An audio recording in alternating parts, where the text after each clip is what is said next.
Shalom saudaraku yang terkasih dalam Kristus, jadilah padaku menurut perkataanmu.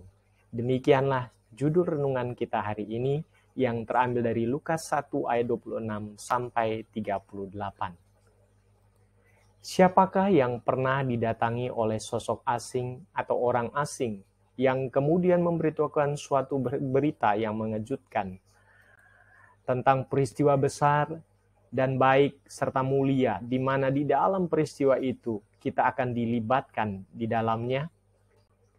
Inilah yang terjadi pada diri Maria. Maria didatangi malaikat Gabriel yang membawa kabar bahwa ia akan mengandung dan melahirkan seorang anak laki-laki. Berita ini sungguh mengejutkan Maria. Ia belum menikah. Ia baru bertunangan dengan Yusuf.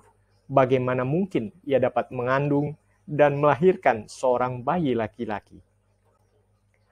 Kehamilan di luar nikah, sekalipun terjadi pada pasangan yang sebentar lagi menikah dan atau sedang berada pada masa pertunangan, ada bukan saja aib atau perbuatan yang memalukan bagi dirinya, pasangan maupun keluarga kedua belah pihak. Melainkan lebih dari itu adalah suatu pukulan yang keras, sebab terkait dengan relasi mereka dengan Tuhan, yang telah meminta mereka baik secara individu maupun sebagai calon mempelai untuk menjaga kekudusan diri mereka pribadi maupun calon mempelai mereka sebagai wujud hormat serta taat kepada Tuhan dan kasih yang tulus kepada satu dengan lainnya, termasuk terhadap keluarga. Walau dalam kondisi yang demikian terkejut dan takutnya, Maria yang bertanya dalam hati tentang makna salam Gabriel itu juga memberanikan diri untuk bertanya kepada Gabriel tentang bagaimana mungkin secara natural dirinya mengandung seorang bayi laki-laki tanpa adanya suatu proses yang natural atau biologis juga.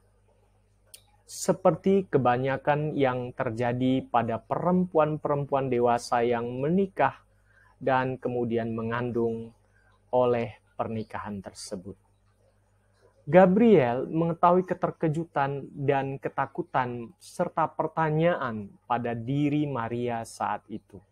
Sebab itu ia menjawab pertanyaan itu dengan lebih dulu meredakan ketakutan itu dengan kata "jangan takut". Kemudian Gabriel menjelaskan bagaimana peristiwa itu kemudian mungkin terjadi pada diri Maria yang adalah seorang gadis perawan yang belum pernah melakukan sexual intercourse dengan pria manapun. Gabriel menyampaikan bahwa sebab kehamilan itu adalah yang pertama, hal itu adalah kasih karunia bagi Maria, juga bagi umat pilihan Allah.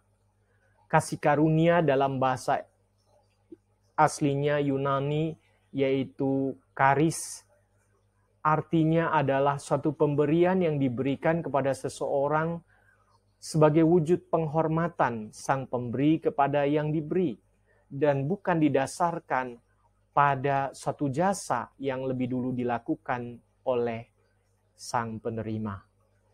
Karena kasih kemurahan Tuhan yang hendak memakai Maria sebagai alat kemuliaannya mengandung sang juru selamat dunia, maka kehamilan Maria dalam kondisinya sebagai seorang perawan dan terjadi sebelum pernikahannya dengan Yusuf adalah sesuatu yang mungkin terjadi.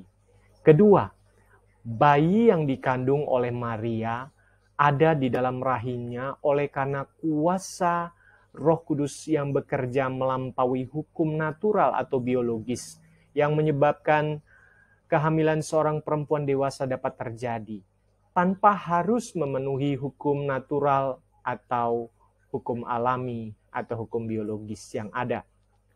Dengan kata lain, ini sesuatu yang melampaui hukum alam. Proses Maria mengandung adalah suatu keajaiban atau mujizat. Ada peran dan campur tangan pribadi Allah, khususnya pribadi ketiga yaitu Allah Roh Kudus di dalam proses itu. Bagi Allah, sebagaimana yang disampaikan Gabriel di ayat yang ke-37,